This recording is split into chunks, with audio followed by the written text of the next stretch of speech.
We begin with new developments in the cyber attack on London Drugs. The West Coast-based retailer says hackers have now released some of its corporate data. The company claims a sophisticated group of global cybercriminals, that is, was behind the attack. Now, that resulted in the closure of all of its stores for several days. Sarah Galashan is following the story from our Vancouver newsroom.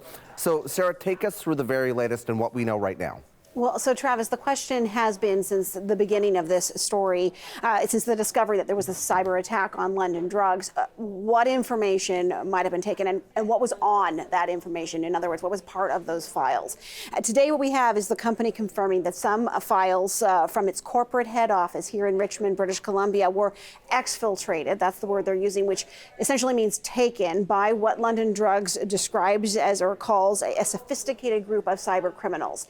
Their statement that they released today goes on to read, we are aware that some of these exfiltrated files have now been released. We want to reiterate that London Drugs is unwilling and unable to pay ransom to these cyber criminals. Also within this statement, they say that some employee information may be on these files that were taken from the head office here in BC. They call this situation deeply disturbing. London Drugs is notifying employees whose personal information may now be circulating somewhere on the internet if their info was part of the files that were stolen from the head office. They are going to be contacted, and as well, employees are being offered credit monitoring and identity theft protection services as a result of this attack and the files being stolen and subsequently some of them being released. Okay, so Sarah, what about customer or patient information from the pharmacy side of the business? Yeah, that's also been a big question from the beginning. London Drugs maintaining, though, that there is still no indication that any patient or customer databases were compromised in this cyber attack, which was discovered, incidentally, back on April 28th. And as you say, it led to the closure of some 79 stores that London Drugs operates in Western Canada. Specifically, you'll find these London Drugs stores in the provinces of British Columbia, Alberta, Manitoba, and Saskatchewan.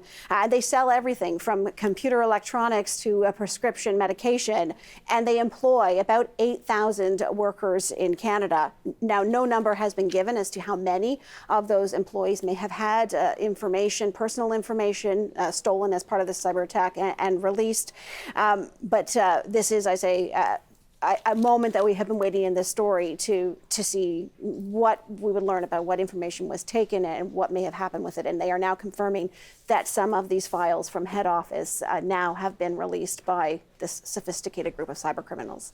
Right, we will see what happens in the days to come. Sarah Galashan on top of our top story in our Vancouver newsroom.